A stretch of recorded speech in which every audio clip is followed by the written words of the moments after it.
Hello and welcome back to the Polarity podcast, the show where an RTD fanboy and an RTD critic discuss the Russell T Davies era of Doctor Who. My name is Lewis. And I'm Gav. And this time we are on to the second two-parter of the series, episodes 9 and 10 of Series 1 of Doctor Who.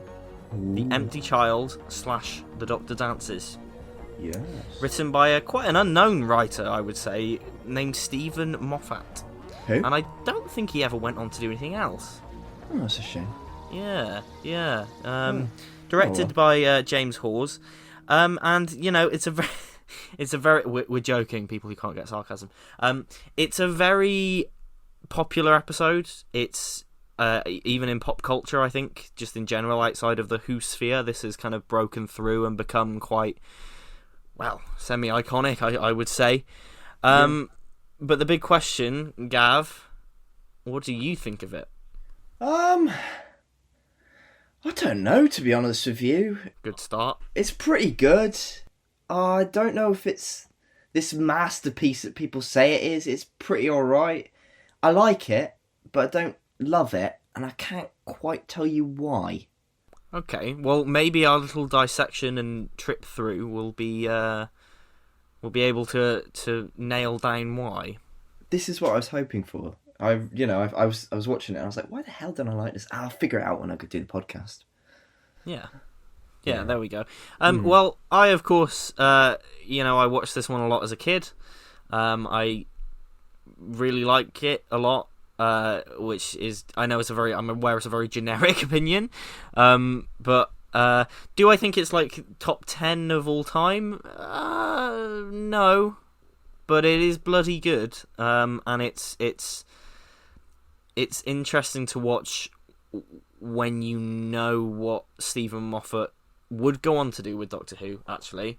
I find his RTD scripts and Curse of Fatal Death very interesting to watch in hindsight. Yeah, I agree with that. And I think the big reason I enjoy this, because this does have a lot of hallmarks of sort of later Moffat era stuff, and I'm not really a fan of Series 7, 8 or 9, so I'm not really a fan of like the later Moffat era, but here, I think it works because it's kind of the first time that these ideas have been done, kind of thing. It's the first time these ideas have been done, and it feels fresh, and it feels like genuinely sharp as a tack and really quite clever. So I think it's got a lot going for it. Plus, it's really bloody creepy. It is terrifying, to be fair. It's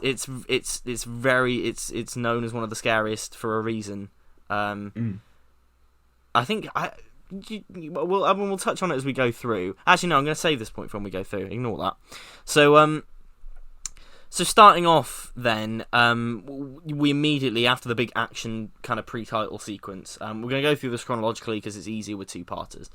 But after the big kind of action opening sequence, we are immediately put square into the Blitz, World War II London, an era that I really find fascinating. It's probably like my favourite kind of period of history at least in school, it was kind of my favourite historical period to study. What do you think of how this episode kind of portrays 1941 and the Second World War and all that? Because it's a very classic kind of historical period, isn't it, for Doctor Who to do so? Yeah. I've always thought that this is kind of like the best bit of this episode. I think watching it now, I think this was the best bit.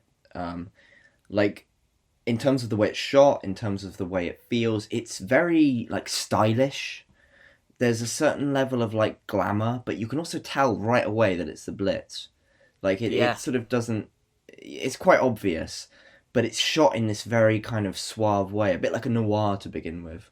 So I'm a big fan of that, and I've always I do think that, like you say, I mean, the Blitz and kind of the Second World War in general are like quite common staples for Doctor Who, but there's a damn good reason, it does work so well for Doctor Who in particular, and I don't know many other science fiction shows that just seem to gel so well with that era in particular. It just works amazingly, yeah.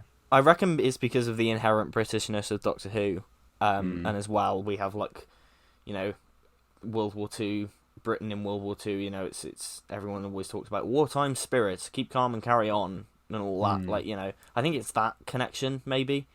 Yeah. correct me if I'm wrong, weren't they not going to do a World War II story in Hartnell's run, but it was kind of deemed too close to the time for it to happen? I think you're right about that. Yeah, I can't remember. I remember hearing about this some years ago. Has that possibly got any relation to why they chose to do the Daleks later on? I can't remember. I'm not sure. I think you are right in saying that, but yeah. I think it came later. I remember a fan did it on YouTube, like tried to kind of recreate or like mock up a trailer for what it might have been. Like Doctor Who and the Nazis or something. But yeah, I think it was going to be like a season 2 thing. It wouldn't surprise me if it got reworked into Dalek Invasion of Earth, to be honest. Yeah. But I could be completely wrong about that. I'd have to like look it up and research, but yeah. It's definitely interesting, yeah. It just reminds me of that when they step out into like the narrow alley and all that. Beautifully shot, by the way. Really well shot. Really atmospheric. Would you say that in terms of 1940s kind of war settings, how would you rank this episode in terms of story set within that? Because it's just interesting to me, because it's quite, like you say, it's quite a staple. I think it might be the best. You think? Yeah. Because I mean, just trying to. Yeah, no, sorry, you go on. No, go ahead. No, I was just go on. I was just going to say, I think for me, 3 stories set during the war outdo it for me. And obviously we're going a bit into expanded media territory here, so I do apologise. But I think Curse of Fenric beats it. I think Illegal Alien beats it. And I think Time Worm Exodus, I think it is, beats it. Those 3 stories for me are slightly tighter, but yeah. I mean, I always forget Curse of Fenric's even set in the war, to be honest. And I know I shouldn't, because it's like filled with soldiers. But I think it's just, like you say, because of the kind of, this one's set in London, and it kind of calls to mind the imagery of the Blitz kind of a lot more explicitly, should we say, than Curse of Fenric does. But that is true. They're almost like they're quite well. They work quite well together in tandem. Those two really, because Curse of Fenric is more like a horror story for the evacuees, whereas Empty Child is more of a horror story for those still stuck in London. Yeah, it's kind of the two sides of the war in the United Kingdom, anyway. Which I think that's very true. Yeah, I think that's interesting. I think out of Blitz one, so specifically Blitz, I think Illegal Alien's just a bit tighter. But this is just something I thought that makes sense. I'd mention. Yeah. So again, like I think something that sticks out throughout both of these episodes is the production design is pretty fantastic. It's solid, yeah. It's really bloody good, especially when he goes into the club and everything. It's really authentic. It's really well done. The kind of the Vaseline smudged look actually I think works for this quite well because it's kind of smoky and kind of fits in the club. It works perfectly because it's a very hazy and smoky place. Everyone's smoking in it, and it's It works well in. Sorry, go ahead. No, seriously, go. I was just going to say that it works when Nancy kind of goes into the house as well. To steal later on. I mean, I know we're not quite at that yet, but they're both times visually. I think that kind of smudged lens look really, just works really well. It feels very much like the war. I felt like when I was watching it, I felt if Doctor Who was trying to do this now, I don't think they'd capture it as well. Possibly in a way. Not. No. Just because I think nowadays we're so focused on like a lot of flashiness in our imagery, we forget that sort of very nice little flair that we can do with a bit less. I don't know. Just a thought. No, I agree. But yeah, in terms of like the production design and the direction and how it kind of realises that world, I really think this is top notch, and it still holds up very well today. So beyond that, then as we kind of go forward, we have that pretty haunting shot of the boy with the gas mask on the roof, and I think that's one of my favourite Doctor Who shots. There's a lot of that in this episode where it's like some of my favourite shots in the entire show. But that one where the light is behind him, I think that works really well. And I guess we'll talk about the kind of fear factor here. Like, it's very simple, the gas mask child, but yeah, it's pretty freaky, isn't it? It's a bit of a Steven Moffat staple, you know. I think say what you like about him, but he's got a great skill for kind of bringing the simple and making it scary. He's really good at that. Yeah. It's a really important thing for shows like Doctor Who, I think. And you do get things like that. Those shots like that, I think, are just key, iconic Doctor Who sort of thing. And I mean iconic in the sense that it very much fits within that style and iconography of the show itself. 100%. You know, haunting small scale shots. Those are what makes Doctor Who. Yeah. It's not about these sort of another scary sci-fi might have some sort of huge menace in the sky or something like that. But in Doctor Who, it's a little boy, and I think that's such a wonderful. Yeah. It's one of those things where you see it and you just think, yeah, I'm watching kind of my TV show right now. Yes. And it's just got this. It's Yeah. a great quality, and it's a bit dodgy in times with the SD because I think at one point it looks like there's a bit more of like a digital zoom in, and so it makes the image look a bit pixelated. I know exactly what shot you're talking about. Yeah. On that initial zoom, it just I know has a what you few mean. cuts of how he's sat there, but it's still like really solid. Like I couldn't fault that bit, and yeah, great bit of cinematography that. And I think the whole concept of the image, gas masks in the war, it taps into that dehumanization aspect, and you know, you actually look at the pictures of the war of gas masks; they are freaky. They are really freaky. It's that blank look, and it taps into that so well, and to actually make them the monsters of this episode, I think, genius idea, absolutely genius idea, because it just there's something about it for me. It works when it's in shadow as well, when you can just sort of barely see the edges of the eyes on the gas mask. That's freaky. That's really freaky. There's something about it where it's like a very they tap into it really later on when they kind of show that it's a transformation into the mask. It's almost like it's like a perversion of the face, isn't it? It's a very stretched, like the gas cylinder itself feels like a mouth being pulled downwards, and the eyes feel like they have really been kind of sunken in and pulled out. It's obviously just the way it looks, but it evokes such terrifying images. I think, it's a genius idea to have 100%. gas mask people as your villain, 100%. And there are a few standout moments that we'll kind of talk about as we go along. But one thing I do want to mention here, the big standout scene for me, which probably the only scene that did get me as a child, because as a kid this wasn't one of the episodes that did give me nightmares, but it definitely kind of creeped me out. And the big scene was when he's at the door, and we're skipping ahead a bit.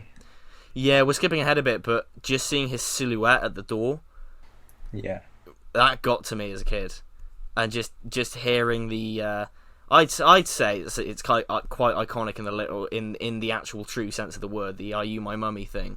That has become, I think everyone kind of knows what you're talking about when you say that, even like the not we.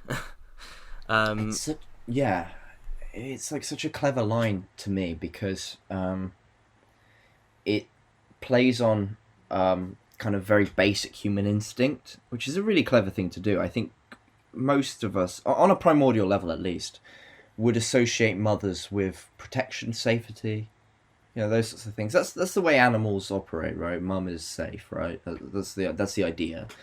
So to completely flip that and make the idea of it's really great because it works for two reasons. One, for a child, it's like, oh my god, mum is really scary now. The word mum is scary, but also because when you are like grown up and you're looking at a child calling out to you that way, it makes the idea of having your own child a scary concept. So it's kind of doing both things. And I know obviously we'll tap into what the implications of that really are later on, but I just think it's a really smart way of using something really simple in such an effective way.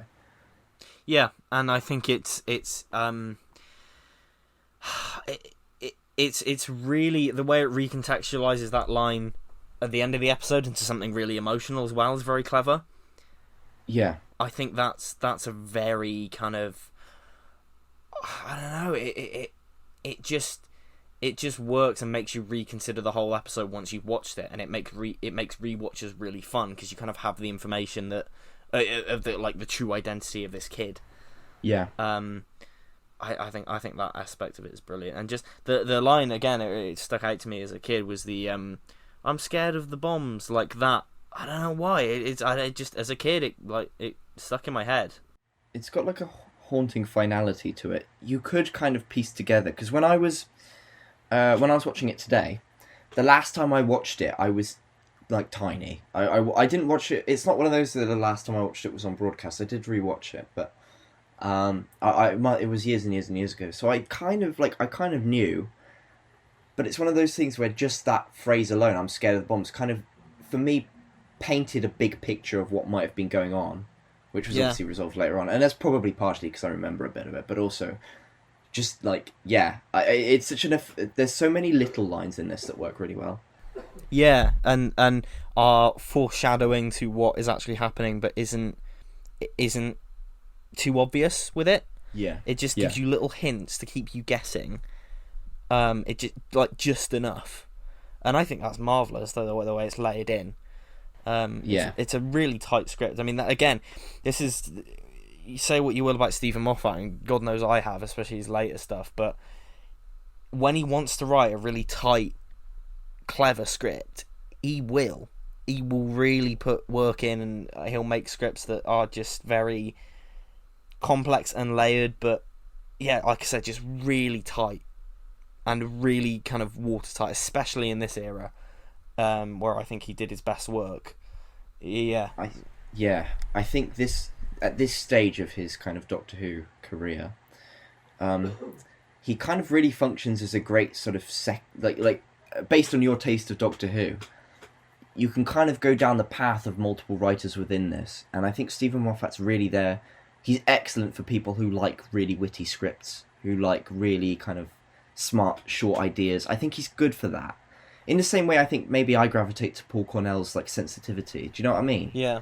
All these writers, and this is more of a season-wide general discussion, but I think this whole series has this sort of there's something for lots of different types of fans in it, I think, and Steven really appeals to he appeals to that sort of witty group, which I think is really interesting. It is a very witty script, and to be honest with you, a lot of the issues I have with the later Moffat era, for want of a better word, is the pretentiousness of it. Yeah. When it starts to become, oh, this is so clever, and we know it's really clever, so we're doing these self-indulgent lines to point out to you how clever it is. Yeah. Stuff like when the Doctor is in Davros's chair and he pulls out the cup of tea, and he's like, I bet you're wondering how I got this. I'm the Doctor. Just go with it. And it's just like, it's just really like metatextual stuff like that isn't pointing out anything. It's there because it sounds clever. That's kind of go on. I have to say, it does kind of happen in this. There is a little hint of smugness to this script, I have to say. Smugness, and it makes me think that sometimes I think a lot of the time when you think about Steven Moffat and you think about like his later work, and I think a lot of people like to imagine him as a very smug sort of guy, which is a weird thing to kind of think about someone's kind of personal self. But watching this, I think it's just genuinely the way he writes things. I think it comes from a place of enthusiasm, not necessarily like a self-righteousness, maybe. Same, and I think here, and early on and into series 5, I think it's reined in. Yeah. It's when you get into 6, 7, 8, and 9, that's when it kind of starts to just become the show, and the show starts, the entire show starts to become that. It's like an appreciation for the character, isn't it? Yeah. It's an appreciation for the Doctor, of who he is, and it's probably not something that maybe I don't agree with it. Maybe a lot of people don't agree with it, but I think you see moments like that, especially here, like you say, when they're not as crazy, where it just sort of, it's not always the best thing. I don't really care to see the Doctor be treated like he's some sort of super genius, even though he is. But just, you know what I mean. No, I think it kind of it's kind of endearing, especially here, because it just shows such a love. Like we all have as Doctor Who fans, a love for the character, and I'm sure in a way we all have a certain desire to make the Doctor a bit smug. Surely the Doctor kind of gets, if he's not smug in his personality, he's smug in his actions, maybe. Yeah. So in a way, it's really nice. It's almost a positive in this script, I think. I don't know. Yeah, no, I agree. So moving on a bit forward, we have that brilliant scene in the club that I've already spoken about, where the production design is on point, and that really brilliant comedic bit. The joke is great. Yeah, where he says, "Has any object fallen from the sky in the last few days?" and everyone laughs, and he has that kind of sigh of just embarrassment on his face, which is, I think Eccleston plays that really well. And then we have that bit where the siren sounds and they all run off. And they will kind of get the fuck out of there. I think that's really interesting as well. And it's not dwelled upon, but it's a really powerful kind of moment, I think. It's Eccleston's kind of awkwardness happens a few times in this. His doctor's awkwardness, I should say. Not just in this story, but across the series. And I think it's a really great execution of making the Doctor awkward. And it kind of really works within the confines of the Ninth Doctor. It's like fun. I don't know. There's something really fun about it. And yeah, you're absolutely right. When the sirens go off and everyone bustles away, it's like it kind of snaps you out of it for a second, because it feels very robotic, and it feels kind of inhuman the way everyone gets up. But that's a great sense of the war. It's a really great sense of that sort of dehumanization again. And it's like that British resoluteness, isn't it? Yeah, again, to just be like, right, we're going to get on with it. It's a really interesting, short but effective, like you say. No, it works really, really well. Moving on a bit, Rose grabs onto a rope, which for fuck's sake.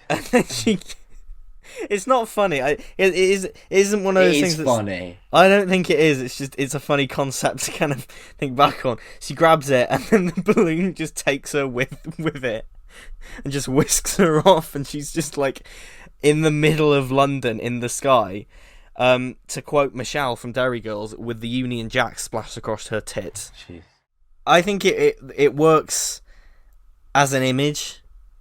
I think it's quite an epic image, and I think the CGI work isn't bad at all. It's pretty solid. Same throughout the entire episode, I think. Because is Rose? I'm pretty sure right. I'm pretty sure they've green screened Billy Piper. They haven't Billied green screen on. Billied green screen Piper. Right. I'm pretty sure they've green screened Billy Piper's sort of legs dangling down on the I think over the city. But it's like, I mean, you can maybe just about tell, but it's really well, like the colours together and the lighting, it really works like to a point where it's barely noticeable, like it's really, really effective use of green screen. Yeah. Especially for its time. Yeah, it works really well. It's quite a layered shot, like it's a busy few shots. There's a lot going on. Yeah. Absolutely. Yeah, there's a hell of a lot going on, and I think it's quite it's quite ambitious for the CGI team, I think. Again, it's the same thing from the End of the World. Like, they're really stretching themselves. It feels like it feels like they're really, it's like it feels bigger budget than it actually is. It feels, I think, about this point, a bit further on really, mostly, but I start to get the sense this is pretty much like a Doctor Who movie, isn't it? Like, it's got that sort of scope to it. It really has. It's quite impressive. The confidence in the production team is starting to build up. Yeah, slowly 100%. and slowly, episode by episode, you can just feel a bit more confident. And I think each series in the RTD era, there's just a bit of a step up in confidence. And by the time you get to series 4, like that, it's up its own arse. But that's a production team that is just like, they know they've got a hit on their hands and they're confident in what they're making, and you can just feel it. And we're starting to see that progression, which I think is interesting. And who saves her? Who saves her but the one and only Captain Jack Harkness? Oh no! The new series version of the Brigadier, maybe, in terms of a recurring character that has lasted. New series version of Sabalom Blitz, maybe. In terms of a character that has lasted from Doctor to Doctor and is much loved and much celebrated. His introductory scene is very kind of telling for what the character is and what he would become in his own series. Excellent bottom. putting aside the John Barrowman thing, because he is a twat, but I still love the character of Captain Jack. What do you think of the character of Captain Jack Harkness? What is there to love about Captain Jack Harkness? I'm sorry. Like, I've never watched an episode where I thought, oh, Captain Jack was great in this. Like, this is his establishing episode. And he's just, like, really annoying. Like, I don't, like, any of the scenes he's in, I'm like, yeah, okay, I don't really care. Can we just move on? Like, I don't...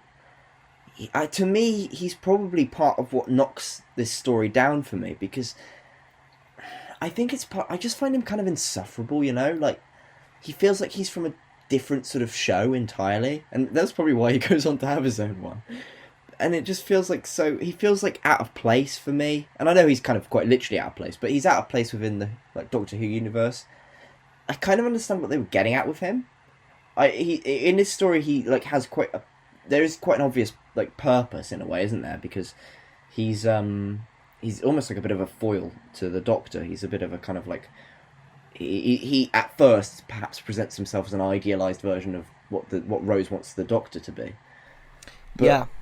I think it's an interesting take. It's an interesting angle. Do I think it should be in this story? Maybe not. Do I think he's particularly engaging? Not really. Do I think his story hooks me in? Nah. Would this story probably be better off without him? I think so. I think it takes away from it a bit. I think this story... Maybe it's because this follows on from Father's Day, and I suddenly just have this, like, as soon as I watch that episode, all I want is melancholic Doctor Who, because it's just, to me, it's just, that's what Doctor Who is for me. And this is close to doing that, and then it's just, every time Captain Jack comes in, it sort of takes it out for me a bit. I don't know. See, I don't think he really, I think he quite adds to it as we get towards the end of the story. Really? I will concede that this, appearance of him isn't one of my favourites. I think I really start to love the character of Jack as he develops, and then when you get to series 3, I actually love him in that. I just think his loyalty to the Doctor, while still retaining his kind of, because in this he's very kind of cocksure of himself. He's in love with himself. He's very cocky, and then I love as the series goes on and as he gets to know the Doctor, that kind of breaks down, and the amount of respect that he has for this person, it gives him some humility, and I really like that for him. Just to interject there about the whole kind of contrasting him with the Doctor, because the big thing with Captain Jack in this story, they don't really draw attention to it later on, but in this story he is the conventional action hero who Rose is kind of like wishing the Doctor to be. Which I think is interesting, and you know, I alluded to this a couple of episodes ago in relation to what the 10th Doctor becomes, and this is not an original point, but this is kind of when I said bookmark at, you know, here's where we're kind of continuing that point.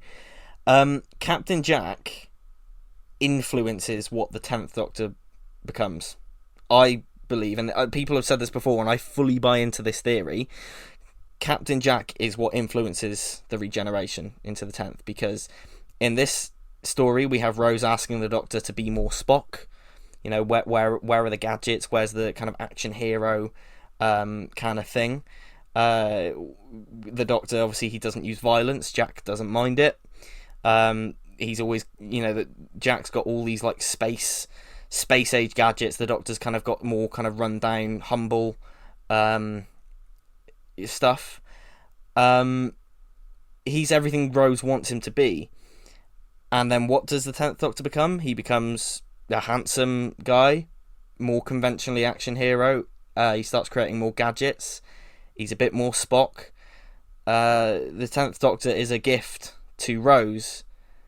The reason he becomes her space boyfriend is because, you know, this is who she gravitates towards in this. Just the basic on the surface similarities, I think, are really obvious, and then you look into kind of the stuff about the gadgets and how he becomes a bit more outwardly flirtatious and a bit more kind of, you know, classic sci-fi action hero. I find that very interesting. I'm always kind of on the fence about that aspect, because it's quite a popular theory that's kind of come about. recently, which is often to kind of say who influenced which Doctor to change his face or his personality into this. It's quite common. I think say a lot of people will point out the 12th Doctor and will point out sort of the 6th Doctor and things like that, obviously for obvious reasons. Which I'm usually not a fan of, but yeah, but I'm not a fan of it in this either because. Probably because that's just not what I want in Doctor Who. I don't want a classic science fiction hero. It's just not my cup of tea. No, yeah. And it's probably why later on, as we'll discuss, I'm not really a fan of 10. But I think, it's I don't know how to describe it. It's I wouldn't discredit the theory itself. Maybe the better term is just that I would rather it wasn't true, if that makes sense. I know what you mean. I just find it interesting, because I think it works as quite a heartwarming send-off for the Ninth Doctor when his thank you to Rose for making him a better person and for redeeming him is, I'm going to become the person you want me, more similar to what you want to be me to be, if that makes sense. It sounds a bit dodgy when I say it like that, but it's I don't know, it's just an interesting thing that almost that's his gift, that's his way of saying thank you.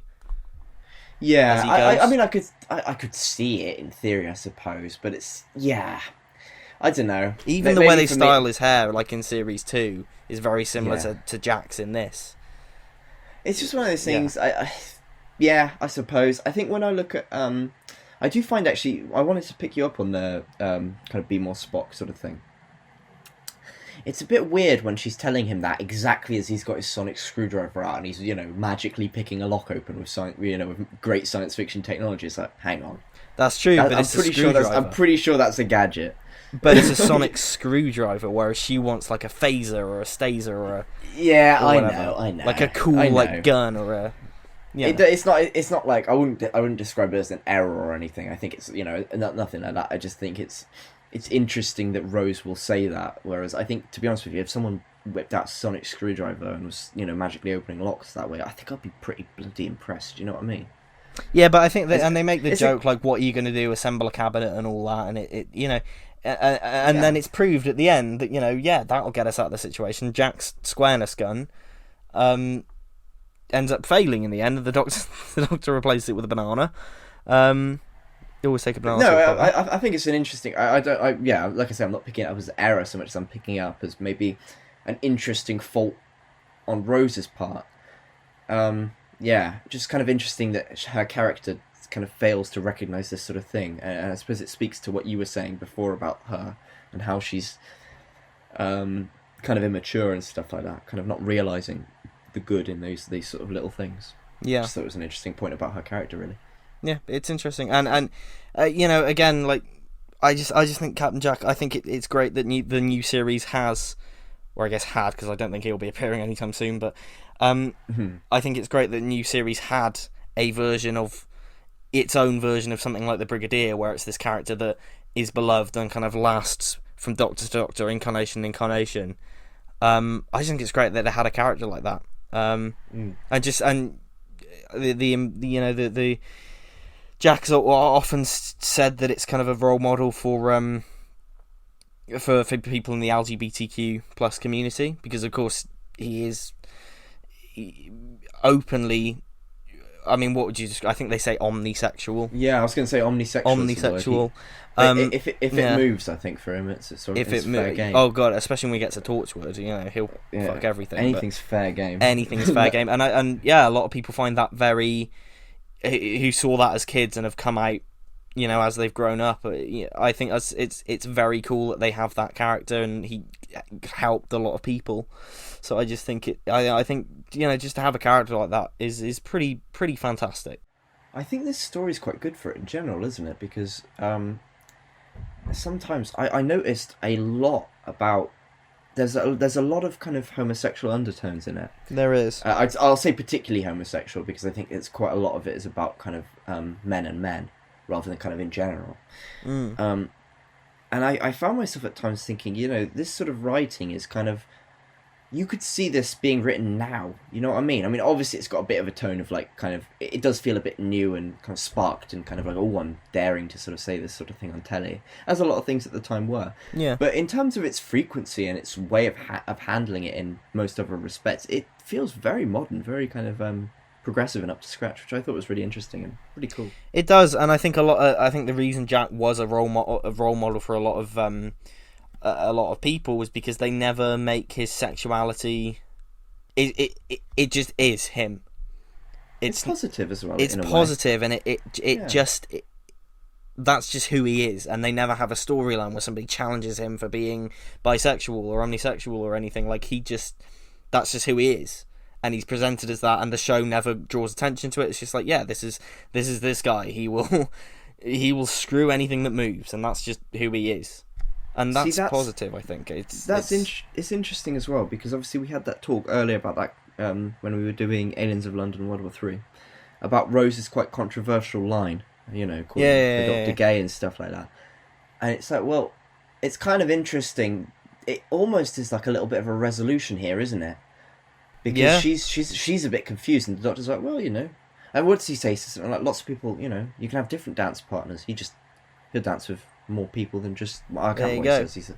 He says something like that, and Rose is like, oh, all right then, sort of thing. So maybe in a way, I don't know whether the term is it justifies it, but it kind of brings it full circle, which I think is quite interesting. Yeah. But yeah, I think he's a great character. I think he's a great invention of the show, and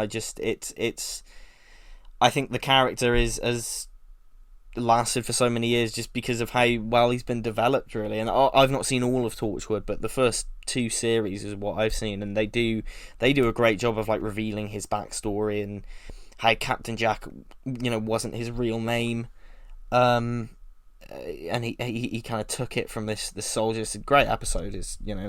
I wasn't a huge fan of a lot of Torchwood, but that's a great episode. I recommend that to anyone who's not seen it, where they kind of reveal the backstory of how he got the name and all that, and it is from a soldier. I think it's great that they had this long running character that they could develop, and I like him a lot, and I'll talk more about him kind of as we see him, because he obviously makes a lot of appearances. I never really like him personally, but I really respect the fact that people do like him. You know what I mean? Like, it's nice that people like him. I can see why you don't like him. I can definitely see why you don't like him, because he's very in your face, isn't he? Especially in this, like I say, he's very full of himself and cocky, and I get it. He's a classic example of why sensibilities matter in terms of you as the viewer. 100%. There's a difference between what something being not for you and something being inherently bad. So, and I think he's a great example for that. So he's I think Captain Jack means a lot to a lot of people, and I think that's really valuable. Yeah. And I wouldn't not want him in a way, because I think he's been important for Doctor Who, especially for the new series, I would say. But just in terms of what I seek in Doctor Who, it's actually really interesting that him and this story have kind of followed on from Father's Day, which is everything I want in Doctor Who. Yeah, I know. Because it's a great way to kind of it's a great way to sort of frame what sensibilities are like. He's the exact opposite of Father's Day almost. I mean, you could not put him in that story. Oh God, no. But then I think you could put later Jack in that story, when he has got some humility and when he has developed and he has kind of mellowed out and become a better person. Some very emotional kind of episodes of Torchwood, and he has a lot of emotional stuff in his later Doctor Who appearances. So I think, but I agree. This version of him, then no. I mean, I don't really remember, to be honest, much of Captain Jack after this. I obviously remember him in the recent kind of Jodie Whittaker years, but I don't really remember him in the Tennant age that much and whatever. So it'd be interesting to see that. It'd be really interesting. That's probably my favourite period of him, because again, the loyalty he has to the Doctor, and just the show treats him really well, I think. So there you go. So that's our piece on Captain Jack. Quite the piece. He's a pretty big part of the episode. He's a big part of the Doctor Who universe after this point. He got his own series, for God's sake. So yeah, it felt right to do him justice. So yes, so we have all that. Then we meet, or the Doctor meets rather, Nancy. Companion material. I knew you were going to say it. Played by Florence Hoth, who's bloody great. Nancy's bloody great. Fantastic character. She's wonderful. One of the best bits of this episode, easy. Absolutely. And just a wonderfully charming kind of setup she's got with the children coming in to steal the food after the families are hiding in the shelters. I love that line. What does the Doctor say? Is it Marxism in action or a West End musical? Yeah, and they all look at him like, what? Yeah, it's great. And I love the way the Doctor interacts with them and the kids and everything. There's a great clip from Confidential, which is really heartwarming. I remember seeing this as a kid. I think it's from the set of this. The Doctor, Christopher Eccleston, goes around shaking all of the kids' hands. And one of them goes, "You're the Doctor," and he goes, "Yeah, well, I am now." And he's just like really interacting with them and keeping them entertained and stuff. And it's just, yeah, it's brilliant. I always liked seeing. I've said it before. I always like seeing the Doctor interact with kids. It's always very entertaining. Any incarnation, it's just always really fun. And yeah, I just love. Well, it's nice because they're obviously obviously me and you are Doctor Who fans, but we're kind of old, cynical, critical. We've got our views. Speak for yourself. We're a bit over ingrained. Maybe, but kids have that very fresh perspective on Doctor Who. And yeah, I think exactly. As much as we like to bemoan people who call Doctor Who a kids' show, it's not really a kids' show, but I think child generations who get into Doctor Who are like some of the most important. I think that's how you blossom so many creative minds and things like that. So I do believe there's such an important place for children in Doctor Who, if that makes sense, as an audience. Yeah. Somebody said once it's a kids' show, but it's made to be watched by families. And I think that's a good description. Yeah. I think that works. It rides that line. Excellent. Yeah, 100%. So, yeah, I love all that. Nancy, just a wonderfully wholesome and entertaining character to watch. Yes. And the script paints this wonderful sense of history with her as well. This wonderful when we get the pepperings that Nancy knows, and it's like he's not exactly a child and things like that. Really well done. She's that kind of classic example of she's got all the great hallmarks of a good character in terms of these sorts of things, because oftentimes I think people, when they're faced with having to write someone from the past, there's often kind of a temptation to kind of maybe not imply stupidity, but they kind of come across as a bit, because you think, we're from the future, we know better. Which isn't, of course, true. It's all that's happened is our technology's changed. So it's really, I think it's always good when you take these characters and you kind of don't try to dumb them down or make them sort of absolutely incredulous about everything you've ever said. It's interesting that these characters, yes, they would have been able to interpret this in their own way. Sure, we have fancy lingo for it, but I think Nancy's got just as good of a grasp of the kind of the nanogenes as the Doctor does. Just the Doctor knows the technicals and how to solve it, but Nancy understands everything about the actual thing itself, I think. And I think it's really important to do those sorts of things for characters like that. It's what makes them it gives them strength. It gives them sort of some agency, which I think is important. Yeah, absolutely. I couldn't have put it better myself. So we have Horny Moffat coming out to play. Horny Moffat comes out to play with the Rose and Jack scene in front of Big Ben, which again is a pretty cool effect. It's a really good effect. Really good effect, yeah. But yeah, spoilers: the Doctor dances isn't actually about the Doctor dancing; it's a metaphor for sex. There you go. We called it out, guys. We called it out. We referenced it. Is it really like that? Because I know it is, and I know obviously it's used like that a few times, but I don't really like.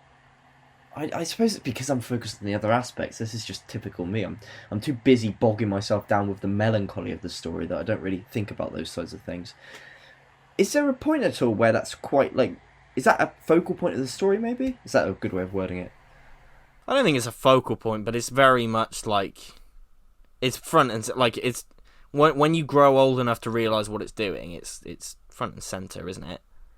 I don't really get like the Doctor and because wouldn't that then imply that the Doctor and Rose are kind of in a metaphorical way exploring that together?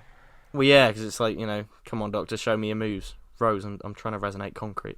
Which is one of my favourite Just lines. like me for real. One of my very favourite lines. I love it.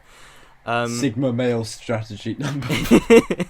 it's really good. But that makes a lot of sense. I just didn't really. It's not really like it's just a metaphor in the story. It's not really like a. I don't know. I had a slightly different reading. I imagined it as kind of. I'm obviously this is just my personal interpretation, but I saw it as kind of finding happiness. And kind of that initial kind of fuzz of happiness. You could probably apply this to sex. Let's be honest. There's probably some sort of link there. But no, seriously.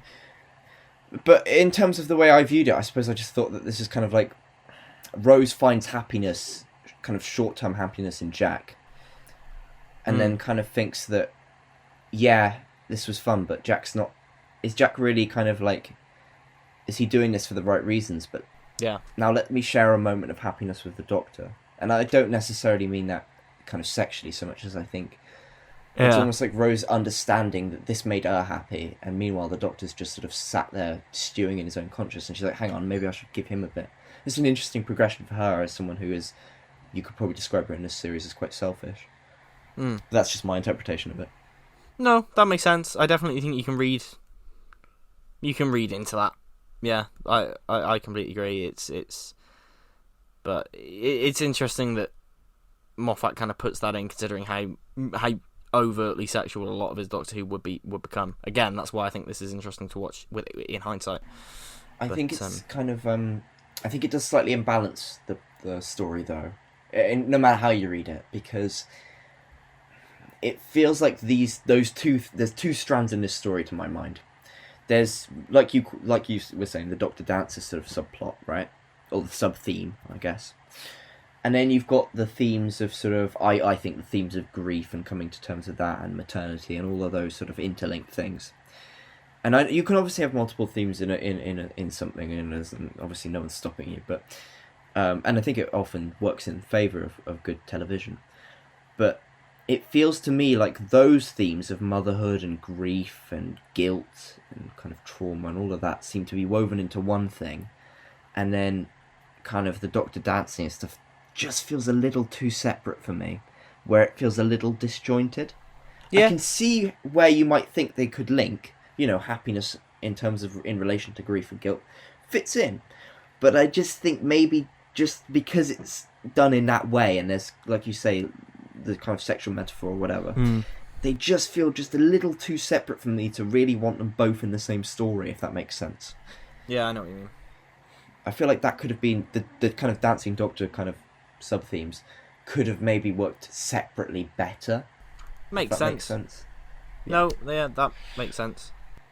It dilutes both points, I think, a little bit. Yeah, I can see that. So yeah, we get a bit this, that, and the other, and then we go to the Albion Hospital. I don't believe it. It's Richard Wilson as Dr. Constantine. What a great character. Brilliant bit of guest casting. Richard Wilson is a fucking legend. What's he been in? His most iconic role was what I just quoted. It's Victor Meldrew from One Foot in the Grave. I don't believe it. He's been in loads of things. He's been in all sorts, honestly. He's I think I've seen him in a few things. I'm trying to think. It's just my One Foot in the Grave is his most famous role. Funnily enough, I think I probably remember him best from Merlin, as it turns out. He was in Merlin, I forgot about Merlin as well, yeah, that doesn't surprise me. I always remember him from the episode of Father Ted, in which he plays himself. And the whole episode is about people going up to him quoting, I don't believe it. Which I find so funny, because he hates that in real life, and they use that in the episode. It's fucking brilliant. It's so funny. But yeah, what a great character. And we've got a fucking action figure of him. We've got an action figure of Victor fucking Meldrew. Well, I bet you do. I don't. Well, you know what I mean. We, as in the collective world, has a little plastic version of Richard Wilson. And I think I've that's got wonderful. 1990s Daleks, and that's all I have. Oh, he's in Mr. Bean as well. Of course, he was the dentist in Mr. Bean. He's in all sorts, isn't he? yes. That's Christ on a cracker. But yeah, Dr. Jesus. Constantine, like you say, what a great character. Mm. Just so well performed. I love the before the war I was a father and a grandfather. Now I am neither. Excellent. But I'm still Excellent. a doctor. And then the doctor says, I know the feeling. Oh, He's a great mirror Beautiful. to the Doctor, and this is a great thing in this whole story, is that there are a lot of characters that kind of mirror aspects of the Doctor. yeah. I think Nancy, Captain Jack, and does he a Dr. Constantine? Was that it? I always forget his name. Constantine, yeah. Yeah, all three of those feel like they're like mirrors to the Doctor, and I feel like that's always like one of the best things to do. It's a bit like Batman, where all the villains in Batman are kind of reflections of him. Yeah. In a similar way, the kind of supporting cast of these two-parter kind of feel very much like reflections of the Doctor himself, and I really like that. I really enjoy that. Yeah, it's great. And Richard Wilson he's not on it. He's not on screen for long before what happens, which we'll talk about in a minute. But he makes an impression. And I was going to say. Yeah, I love the little bit of humour at the very end of the story in part 2. What is it he says to the patient now? I can never remember. I don't remember. He says, yeah. Let me find it for you. He's got like the missing arm. But no, it's her legs. It's her leg. Has grown back. That's it. Yeah. And she says, "Well, I don't remember having." He says something like, "That's it." Could you possibly? He says something like, "Yeah." He says, "You possibly miscounted. I'm in a war zone." Yeah. Possibly miscounted. It's yeah, so yeah. funny. That's excellent. It's a great line. Yeah.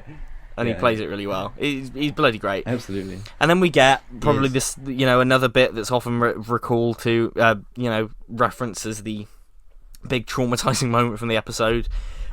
Are you my mummy? And then that fucking transformation scene. Excellent. I shat myself as a kid watching that. It's the one time I know when people say they hid behind the sofa during Doctor Who, I know people think, oh, you're bollocking. Like, oh, you're just saying it because it's the classic line to go Doctor Who. I seriously did hide behind the sofa when I used to watch that. I remember distinctly. I was ill. I had a cold and I was off school. And I was about maybe 7 or 8. And I put the DVD in and I watched The Empty Child and Doctor Dances.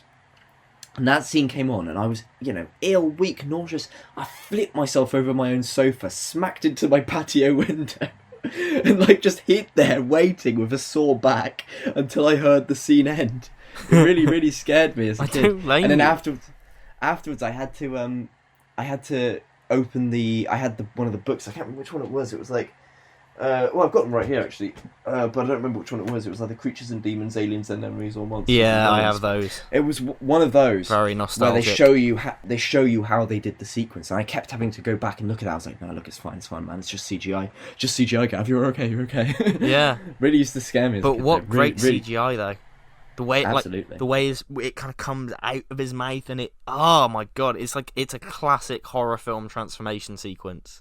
It is. It's kind of American Werewolf in London. Maybe, that's exactly what I was thinking. I was going to say it's not maybe the same sort of practical effect, huge level, but it's basically the same sort of idea. Just absolutely, horrific to me as a child. It makes an impression. And again, I think it might be the first time in the new series that we have that.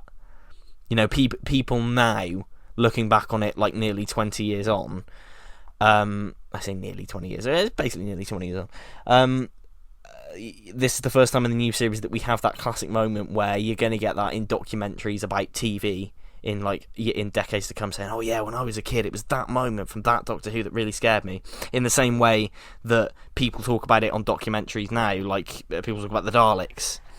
And the Zygons and the Crinoid and that really scared them as a kid. Assassin drowning scene. There you go. It's the next generation's version of that, and I think that's wonderful. Yes. I just think it's wonderful. 100%. Some things never change, kind of thing. 100%. And it's brilliant. It's very Doctor Who, and it's always refreshing. I know it's good to be different and new, but it's nice sometimes when it is just Doctor Who. Yeah. So we have our trio meet up, and then we're full force into the cliffhanger, a double cliffhanger, where we one. have Nancy is back in the kitchen and the child finds her. You know, are you my mummy? And she said, you're dead. Oh, brilliant, brilliant, brilliant. And then they're all in the hospital. Every fucker in there wakes up and starts advancing on them. Oh my god, what a great cliffhanger. It reminds me of a certain McCoy one, and I can't remember which one I'm thinking of. Either in Remembrance or Curse of Fenric. Curse of Fenric, surely. It must be when the... Yeah, because it's when multiple people are in a... Yeah, it's Curse of Fenric. 100%. Or maybe it's Remembrance when Ace... when all the Daleks corner Ace and she's like stuck. Yes, but I'm pretty sure 2 characters were in bad situations in the one. Must be Curse of Fenric, not man. just one. Gotta be Curse of Fenric. But yeah, what a great cliffhanger. It's one of my very favourites. The way they start advancing on them and Double Jeopardy. It's another classic Who sort of staple. Yeah. It's very, very refreshing to see it back. One of Doctor Who's best cliffhangers, and it's a real like, how are they going to get out of this one? So, yeah, because seriously, because there's no other character. Because it's actually a detriment that they've all been reunited in a way. Yeah, like, shit. Exactly, exactly, and just and again we get sort of like, Jamie, but you're dead, and at this point we don't know who she is, and it's brilliant. You can kind of piece it together though at this point. You can piece it together, yeah. I took it at face value that it was like, oh yeah, younger brother, and I was like, well, why is he asking for mummy then? So it is great, yeah. It's great. Yeah, no, it's Really fantastic. good, really good. What do you think of the resolution to it? Because I think it's equally brilliant, but in a completely different way. I think it's great. Yeah. The one thing about it is it got my mind thinking about, oh god, this would have been a great 7th Doctor story, which is sometimes not a good headspace for me to be in when I'm watching these, because I feel the same way with Father's Day sometimes. It's what knocks Father's Day from being a 10 for me, because sometimes I just think, oh, with this Doctor, or if it was made back then. So it does slightly knock it for me in a weird way, but because I just think it's like so close to being good, but I'd have loved to see it with 7 instead. But because it feels like it feels a bit like when he does his big speeches in Ghostlight and things like that. It's excellent though. It really, that's exactly what it is. The only problem I have with it, aside from my own ones, is that I don't like the bit afterwards where he's like, oh yeah, thank God that worked. I thought that that'd be rubbish last words, because I know it's comedic, but I just feel like it slightly takes the edge off for me. Oh, I love it. I think it's a great lead into the pre-titles. I think you needed that little levity breaker just into the titles. I just think you needed a little something there. For me, I think I'd have liked to see no pre-titles, titles, and then this without the joke at the end. That for me would have been just a bit more solid for me. Fair enough. No, fair enough. But it's not really a huge thing either. No, yeah, but I think it makes sense. So then into part 2, the Doctor dances with that.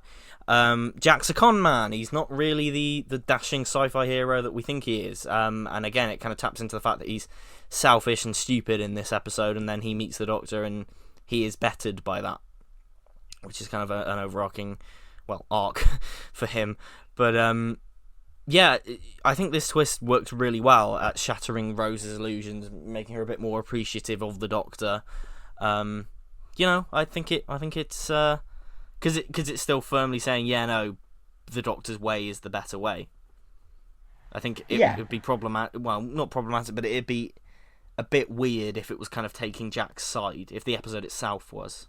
Yeah, I think it's important that Jack's wrong here, because Jack at this point appeals to... Well, it doesn't appeal, but maybe symbolises in my mind kind of false fantasies, people who overpromise. Kind of that very typical sort of grounded idea of sort of, girl meets boy, presents himself as all this, but it turns out he's a bit shit. Yes, it's kind of got that sort of vibe to it. And I think it's important. I think it's a timeless life lesson. I think it's probably fair to say there's always a fella out there, or a woman as well, but there are mostly like a lot of fellas out there who are just a bit shit. And it's kind of good. It's kind of good to remind yourself that sometimes it's in a non-romantic way. It's good to listen to your elders and things like that, and listen to people who have been about a bit more, who have a bit more experience, who have kind of maybe they're not as exciting, And there are people in this world of all ages who are not as exciting, but it's just because they're a bit more weary. And I know world weariness isn't always, how do I put it? Weariness with things isn't always as exciting, and maybe it's not as life-fulfilling, especially for a young person. But sometimes it's good to take those bits from, those worlds, because they make you into a better person. I think that's the message I've interpreted from it, and I think it's really important. Yeah, no, there's perfectly valid reading, and I think it works really well. Yeah, no complaints. Yes. We also get a reference to the weapons factories and Villengard, and I only point this out because we would actually see Villengard in Steven Moffat's final story, Twice Upon a Time. Now, I don't like Twice Upon a Time at all, but neither do I. But that's quite heartwarming, I think. This is his very first story, and we get the reference to it, and then we actually see it in his very last one. That's great. I really like that. It's a fun bit of closure. It's a fun detail. I think it's one of those moments that strikes me initially. It's a very kind of Moffatism, if for lack of a better term, very, very Moffat-esque.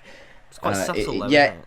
It's a bit smug for the Doctor to be talking in that way. I wouldn't necessarily expect him to deliver that quite in that way. But I could see Seven chuckling about it. But I don't know. Maybe it works. Maybe it doesn't. The Doctor has been worse. I think it's an alright. And how he talks it kind of to works sometimes. Because it's an interesting kind of way of his character. Do you know what I mean? It is a fun. Yeah. It is a fun little thing. It does. I think it also helps with what you're saying. It kind of humbles Jack a bit, because I think maybe up until that point, Jack doesn't really take the Doctor particularly seriously. Mm-hmm. Yeah. And it does kind of humble him down, which is something that you kind of watch and you do think that maybe Moffat could have maybe taken that a bit further in his era. This idea of maybe the Doctor, he's not kind of space Jesus, but he's still a stand-up bloke. Whereas I think it goes a little too space Jesus, but it's a whole different matter. We'll get there. Maybe.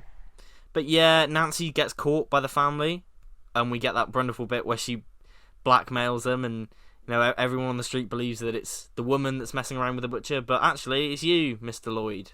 And she there's a lot of homosexual references in this, a hell of a lot. Yeah, and I love that she's taking control of the situation. It's great. It's a great bit of agency, and it's nice to see. Again, it's nice to see kind of Nancy not being some sort of clueless idiot. She's quite smart, to be honest, and it's a good bit of working class justice, maybe in a funny sort of way, for lack of a better term. It's great. Yeah, exactly. Yeah. Further along, they're in the hospital. They're investigating. We get to the room. The room's in disarray. Everything's fucked, and he turns on the tape recorder, and we've got an interview with the child with Dr. Constantine. It reminds me of in the Batman Arkham games in Arkham Asylum, where you find interview tapes with the inmates. It's really fucking cool.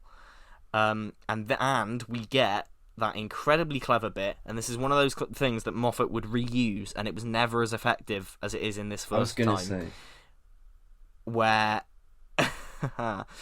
the tape stops playing. It stopped playing a long time ago, but you can still hear Mummy. And it's a Moffat staple. It's a Moffat staple, but it works that first time. It got worn out, but doesn't it work well this first time? This first time it's excellent. I think gets you. It's slightly, you can slightly tell because he changes what he's saying all of a sudden. He starts saying he's a couple of the lines. I can't remember exactly what it is, but a couple of lines make you think, "Hang on, he's talking now." And I find it a bit odd that the characters don't notice that immediately. Yeah. But obviously, I think it's fair to reason that obviously as an audience viewer. Perhaps if we're trying to be realistic about characters listening, I think they're probably slightly preoccupied. I was going to say, so the Doctor's kind of he's thinking out loud, he's on his rambling thing of, so if the child did this, blah, blah, blah, blah. He's doing the Doctor thing, isn't he?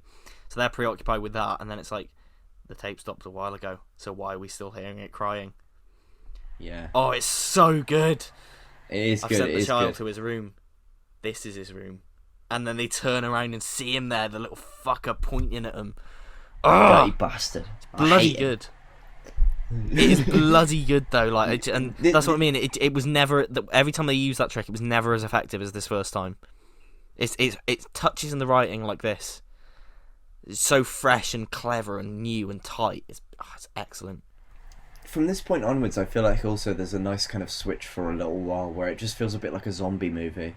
Oh, it's very yeah. You kind of have I can see someone like Sam Raimi directing the next few segments, and there's a little sense of like you know where you get into like a good horror film, like a sort of monster flick, and the monster turns up, and you've kind of got this thing in your mind. You think, oh, you bastard, you know what I mean? Well, there's a little bit like that in like that? In part 1 where we're with the child at the door.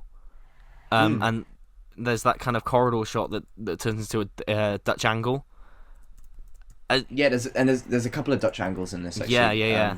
It's very stylishly done, and like you said, very Raimi, which I always appreciate seeing that. And just like I said, the Dutch angle that kind of tilts and it goes really far, and it's just the silhouette of the door. I think that's why it stuck with me. It's just how haunting it's directed. But anyway, we're going back there.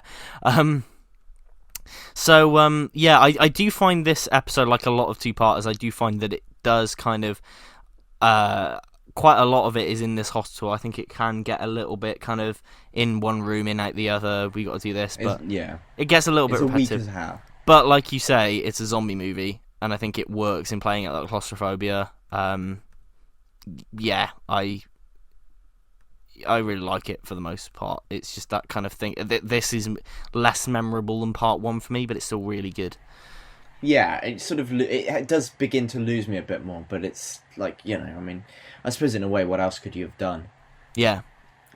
It kind of brings about to my mind slightly the flaw of these great ideas that Moffat has, because they're good. And you think of them, you think, why didn't anyone else think of this? This is brilliant. And then you sort of start to realise why other people maybe didn't think of it, because I feel like these things have like really short lifespans, these ideas. There's only so much you can do with them, and there's only so long you can kind of keep it running before it starts to slowly lose interest, or you have to start making it more complicated. Yeah. Maybe. And it's not a big deal in this, maybe. It's not the biggest deal in this. I don't think it's, I don't think it kills the story or anything like that. But I think it starts to, in the slightest of ways, the cracks do start to show through with the concept at this point, I think. Yeah, makes sense. Just a thought, just my opinion, I guess. No, that's cool. We do get, interesting. We get a repeat of a similar kind of thing with the typewriter, with Nancy and the typewriter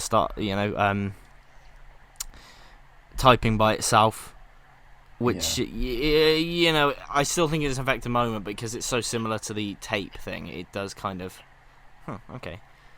It reminds me a bit of The Shining when I was watching that. Yeah, it's very Shining. I mean, it is very Shining. It is cool though. Yeah, no, it's very The Shining, but I know what you mean. Jack kind of takes a bit of a back seat here. He's very much, again, he's kind of put in his place, which I like. I think is really cool, and it kind of puts the focus back on the Doctor and Rose's relationship for a bit, as well as kind of Nancy and the children. I think that mirrors really well. So yeah, that's cool. Eventually, we end up getting to the crash site, and again, I think that's shot really well. It's almost like this landscape. This deserted landscape in the middle of nowhere almost. I think it's really well shot. Very creepy.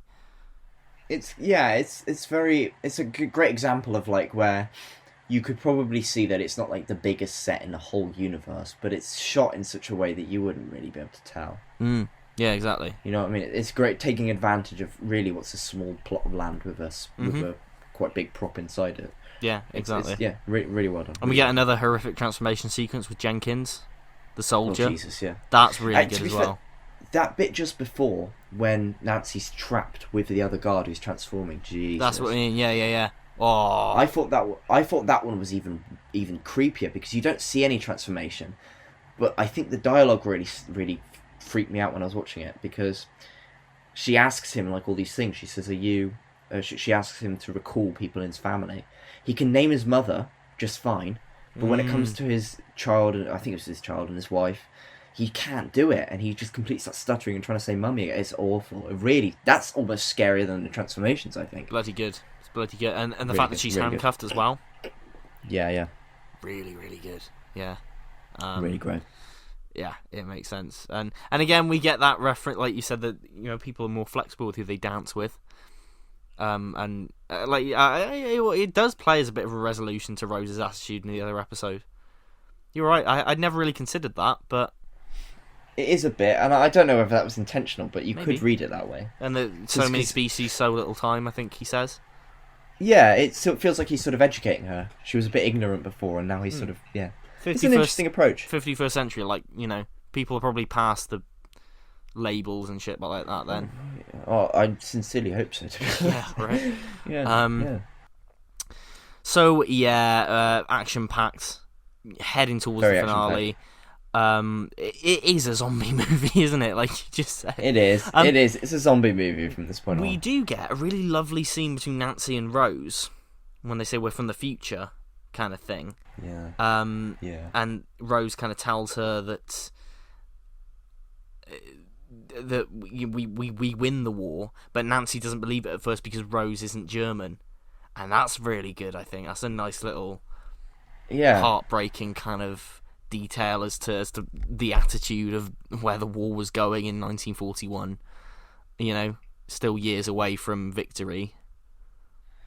I think this line kind of is a great bookmark to unpack a few things here. I think go for it. A few mixed things, I suppose, because it's a good line, but one, I think there's quite a bit to say here, so I'll try and order it in a sensible way. I think first off, it's a succinct enough scene that I feel like later on when the Doctor mentions the mouse standing up against the lion, it feels a bit unnecessary.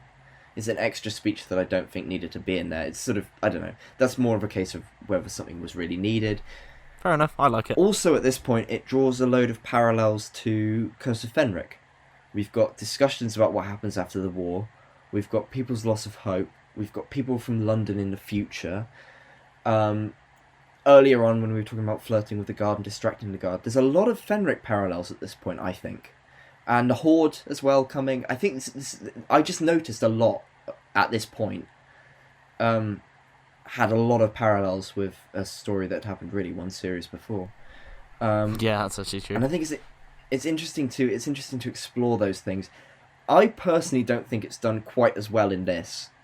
I think the Horde is a little more menacing and a bit more glum and hopeless because, of course, they are two different themes, but one's about one explores hopelessness and then kind of ideas of maternity in the inside life of one individual, whereas Fenric explores hopelessness and kind of tries to modernize it while keeping it in the time by talking about pollution and the toxic waste in the future.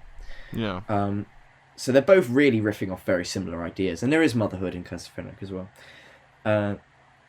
So I find in this one it's not as strong, especially given that we get to a resolution, which we'll get to, but that feels a little too easy. Although it is very good in a way. I don't know how to describe it, but yeah, it just at this point it calls to mind a lot of Curse of Fenric, I suppose, and you could probably talk about it a lot. And you could probably draw a lot of different comparisons.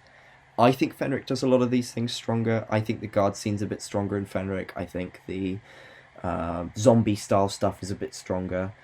And I prefer the way that the kind of idea of a time traveller trying to tell someone about the Second World War is handled in Fenric.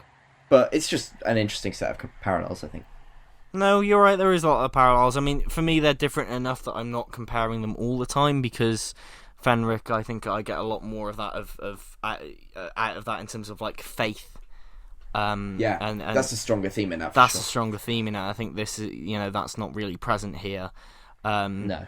And I think it's doing different things, like the Ace scene with the guard in Fenric is more about her kind of opening her sexuality as well. Yeah. Whereas this isn't. Yeah, they are. Yeah. They're different. It's not fair to directly compare them, but more of a case of, I think, the themes presented in one I felt was stronger than, say, Fenric. Yeah. The themes in Fenric, to me, this is points where these two similar kind of plot structures. Where the themes I feel work slightly better in this, and in Curse of Fenric rather, and I feel like as a result, it slightly diminishes this for me. No, that's fair. That's absolutely fair enough. What do you think about the nanogenes then, as kind of revealed they're the ultimate menace, I guess, for want of a better word, of the episode. You know, I think they're a very interesting reflection of people in a way. And I know the whole thing is that they're very alien and they don't get it. But when I was watching it, what was calling to mind to me was if you've ever heard of it, the concept of shrink wrap paleontology, which is the idea that back when we first kind of were studying dinosaurs, we would sort of shrink wrap skin around them. And the result is, because we didn't understand or have the information on muscle structures and all sorts of other factors, we imagined dinosaurs as these very skinny, upright lizards, you know, very, very scaly lizards with no hair and things like that.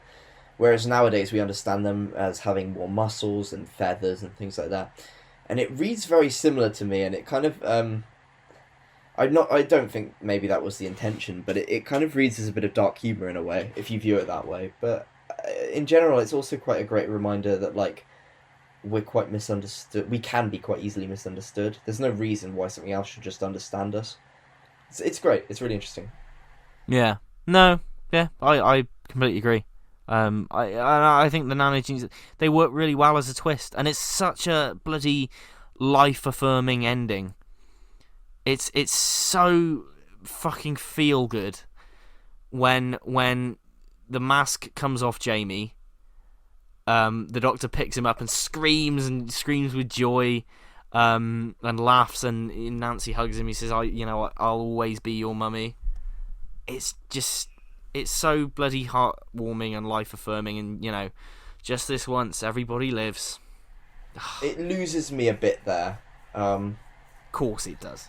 Yeah, I'm a sad bastard, but like I think it's just, for me, like, I like it, but I also, it feels a little preachy to me. Just for me, I find it a bit preachy, and it's just sort of like, everyone lives. I'm happy now. Look, we've done a thing where no one dies. Look at us. And it's just like, okay, all right. So you don't get anything from that at all? I don't know. It's like, it's nice to see. For me, the big part of that is Nancy's kind of self-realization. That, to me, is the great bit. Nancy kind of admitting to herself, yes, this is who I am. I am a mother. Yeah. I'm sick and tired of hiding it. It's this sort of thing. And it's a very nice moment that she gets almost a second chance with her child who should be dead. Yeah. That's good, but I'm not really bothered by Nine sort of running around. I get that it makes sense in the context of his character and things like that, but I don't know, it doesn't really do anything for me. Fair enough. I love it. It's almost too feel good, you know? You can never have too feel good. I guess you can. You can. No, I don't think it's saccharine at all. I think it pitches it perfectly. Fair enough. Yeah. No, I think at least at this point Captain Jack should have died. At least. I just don't... It just doesn't... It feels weird that everyone lives. I don't know, something about it. But I think that's why it works. It's because it's hopeful, and, it's one of the most terrifying Doctor Who episodes ever, but also it ends in the most hopeful way possible. And just everybody lives and everything's okay, because it was really just a child tearing the world apart to find its mother. Yeah, and that's the thing. It's like, I understand it, but I don't know. I feel like I do think it's partially down to the dialogue for me, because I like the actual idea in a way. I do like the fact that no one dies, and I don't know how to describe it. I think it's sweet. I just think, but I don't know. I think it's for me. Thinking about it, it's probably the dialogue for me that just doesn't help. Fair enough. But I think this is an important thing, because this is one of the first times we've really seen the Doctor this happy, and this genuinely happy, and he was running around to Dr. Constantine saying, beat the Germans, save the world, don't forget the welfare state. It's excellent. It's so good. Yeah, it's fun. I don't know. I don't know. Maybe it's just my preference for things being excessively feel good. Just doesn't. I'm not a feel good type of guy. I'm a feel bad type of guy, really. I mean, to be fair, I can get behind that as well. But I just think it's nice that I don't know. Yeah, fair enough. Nothing wrong with that. Especially after like stuff like Father's Day, where it is very downbeat. I think this is a nice contrast. Not to say that not to say that Father's Day is bad for that, because it isn't. I love how melancholy that is. I think that's just. I think again, it's a case of preference. I'd have rather just had a whole series of Father's Days, really, in terms of melancholy and things like that. But yeah, depress them kids. But yeah, and then I really like the ending as well. That long shot where you think, oh yeah, Jack's gonna blow up, and then the shot keeps going back. I wish he did. Keeps going back, and then you see the TARDIS soars. Ship's about to explode. There's going to be a draft. I love it. I just think it's so witty and. I'm not a fan of that. I knew you wouldn't be. I just feel like it's almost an interesting thing for Jack to have made that sacrifice at the end of his life. You know what I mean? But he's, yeah, I don't know. I just feel like it's more for what's coming for him. I'm glad he never did. Well, yeah. I for me again. Maybe I just need to see how he was like again, because I don't remember him in Tenant Era. But for me, given that he didn't really do much for me, I'd been happy for him to make that sacrifice at that point, because it kind of would have completed his character arc for me. But yeah, fair enough. So yeah, that's it. Do you have anything you know? Jack watches the Doctor and Rose dancing around the console. Dirty bastard. Weird bastard. Yeah. Do you have anything you want to say before we move on to trivia? Billie Piper's performance in this is really, really solid, but I feel like we've lost the Rose that I felt we really had a great grasp on in Father's Day. It's like the Father's Day Rose is its own separate character, and we're now back to regular Rose, and I was a bit disappointed by that. That's just what I want to say. I don't know. I think Father's Day is certainly a big step in her arc, but I don't know that it's. I think it impacts her. We just don't see it in this because the situation doesn't really call for it. From the get-go, for me, she's a very different character in that episode, so it just feels like we're going back to how she is in the rest of the series. I think it's just from context, probably. Yeah, maybe. Yeah. Or just Paul Cornell's writing, I don't know. Maybe, but yeah. Yes. So, should we do some trivia? Let's do it. Pretty obvious one here. Chula, the Chula warship, named after an Indian restaurant that was the kind of hub for the writers of Series 1 to kind of meet and chat and celebrate and discuss. Legendary. And just kind of shoot the shit, really, and talk about the scripts. That's quite a nice thing, isn't it? Chula. Yeah, that is good. That is good. It makes me kind of want to go to Chula now. Is it? Yeah, should we go to Chula? Is it still there? Is it still open? Who knows? We'll organise it. We'll organise it, Luke. We'll organise it. Yeah, who knows? God, fucking TARDIS Wiki sometimes has some fucking pointless trivia. Like, it's only the third Doctor Who story to use a verb in the title. Well, whoop-de-fucking-do. Let's put that on YouTube. That's changed everything for me. What the? It's pointless, isn't it? Like, it's ridiculous. Wow. Something a bit more interesting, though.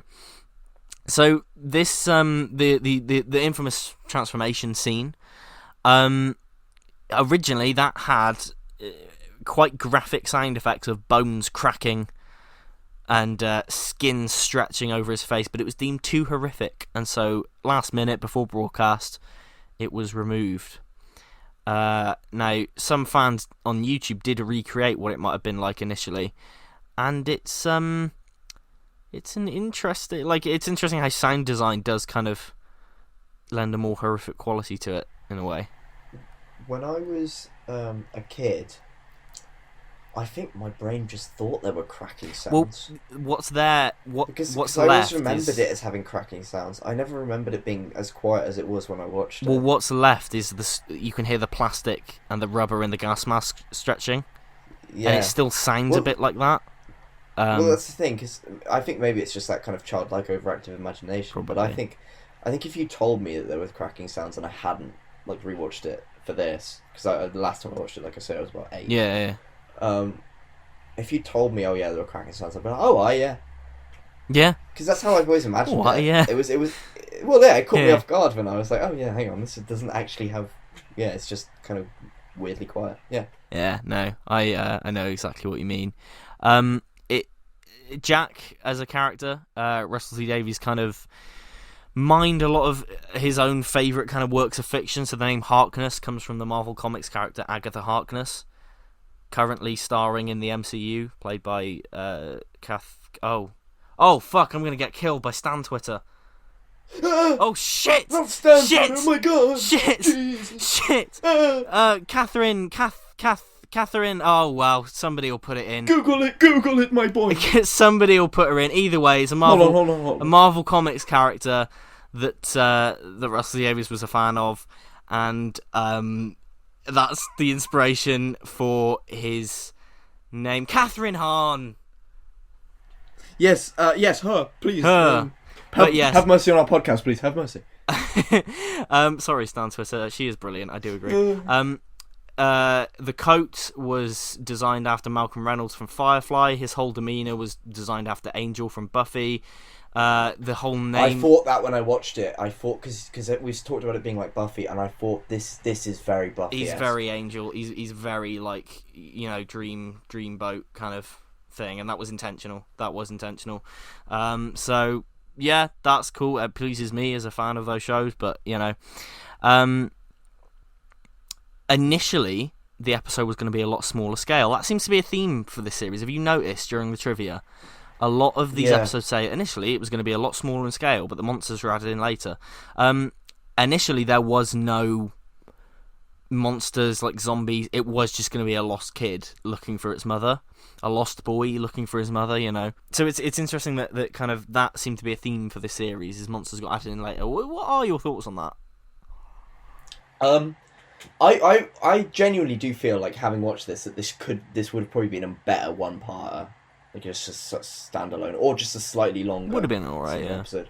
But yeah, I mean, I think knowing me, I'd have probably preferred it like that. I'd have preferred it without Captain Jack, and without anything like without and the massive amount of monsters. I probably would have preferred it, just because I like smaller scale in general. Yeah. But yeah.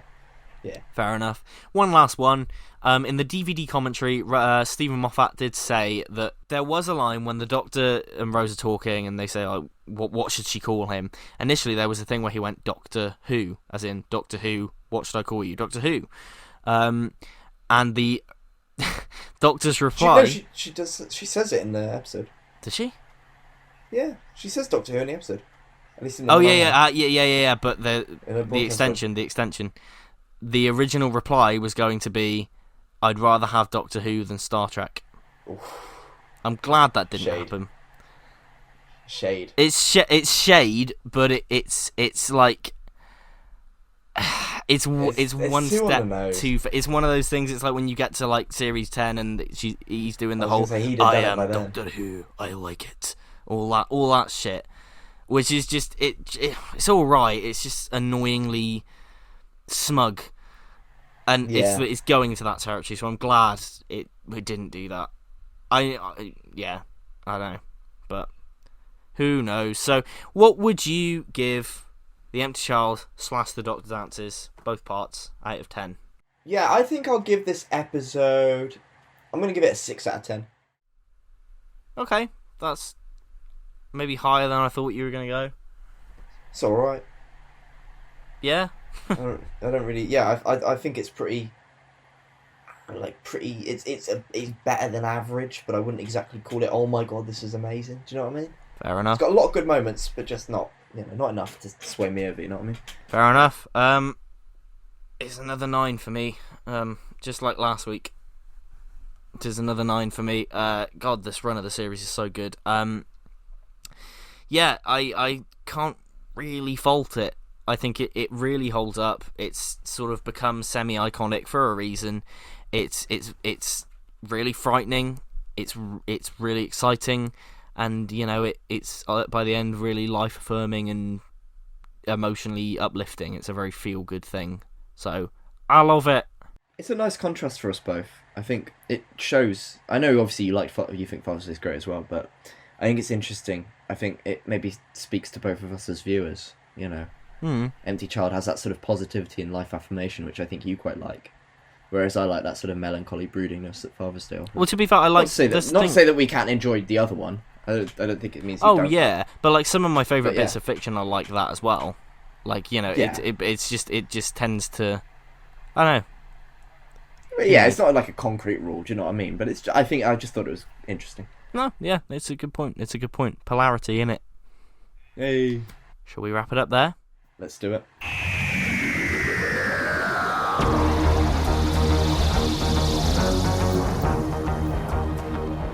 So thank you for joining us for another episode of the Polarity podcast. This week we were discussing The Empty Child and the Doctor Dances. Very popular. I would say let us know what you think, but I think we pretty much know what most people are going to think about this. So, but if you kind of have a more negative opinion, please do let us know. If you can beat my negativity, fair enough. I would definitely like to hear from it. So next time we'll be looking at probably the big comedic episode of Series 1, Boomtown. Boomtown. Which I'm looking forward to it, because there's a lot I want to say about it, put it that way. I remember fuck all about it. Well, there's a lot I want to say. It's, so that it should be a fun episode. So join us for that next week. In the meantime, you can follow us on Twitter and Instagram. You can like and rate the show on Spotify and YouTube. And if you wish, you can follow our own personal Instagrams and Twitters. So, that's all from me. That's all from me too. Farewell. Bye.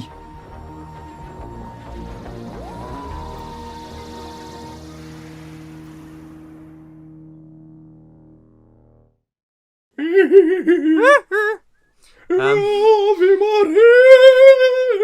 Okay.